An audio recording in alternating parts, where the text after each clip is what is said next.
This is Mohammad Bajlur Rahman Rani. My dear student, যে যেখান থেকে শুনছেন দেখছেন সকলকে শুভেচ্ছা ও স্বাগতম জানাচ্ছি।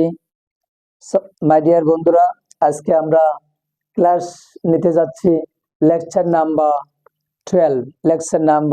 12 ওয়ার্ড শব্দ পারফেক্ট ইংলিশ গ্রামার অ্যান্ড কম্পোজিশনের unit 3 lesson 1 word Unit 3 lesson 1 word. Okay, word. What is word? Word কাকে বলে? A group of words, a group of letters that makes complete sense is called word. এক অথবা একের অধিক letter পাশাপাশি বসে যখন অর্থ সম্পন্ন করে তাকে শব্দ বা ওয়ার্ড বলা হবে। One or more than one letter.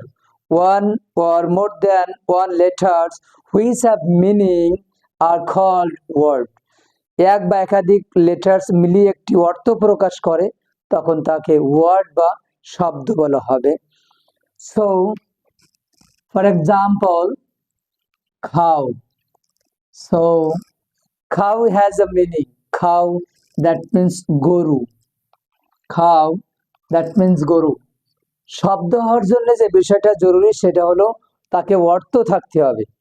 একটা লেটার হতে পারে বাট তার অর্থ আছে, একটি অথবা একজন।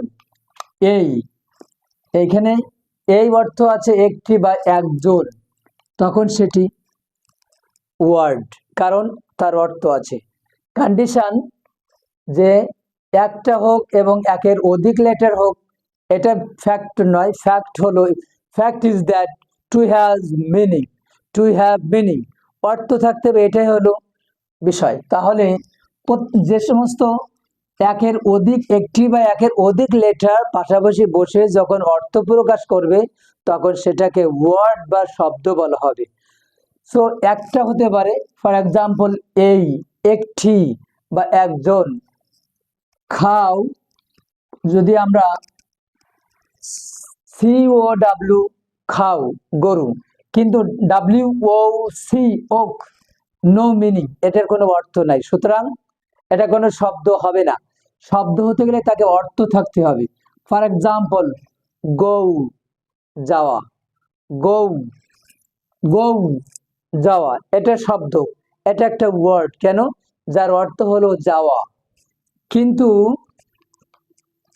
যদি ওক no meaning, so this is not word.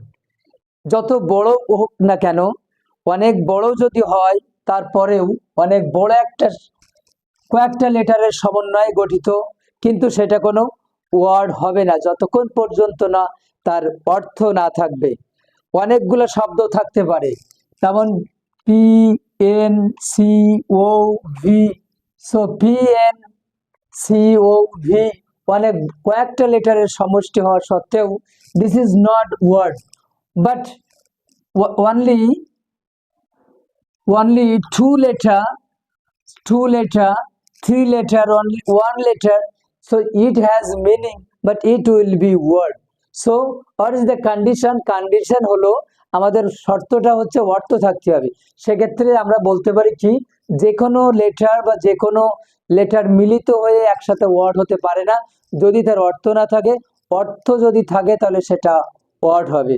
Thank you very much my dear student. আমরা সঠিক ইংরেজি শেখার জন্য আমাদের সাথে থাকুন আর আমাদের চ্যানেলটি সাবস্ক্রাইব করে রাখুন। আপনারা নতুন নতুন ভিডিও পাওয়ার জন্য আপনারা সাবস্ক্রাইব করুন এবং লাইক, কমেন্ট, শেয়ার করুন। Thank you. আসসালামু আলাইকুম রহমতুল্লাহি ওয়া বারাকাতুহু।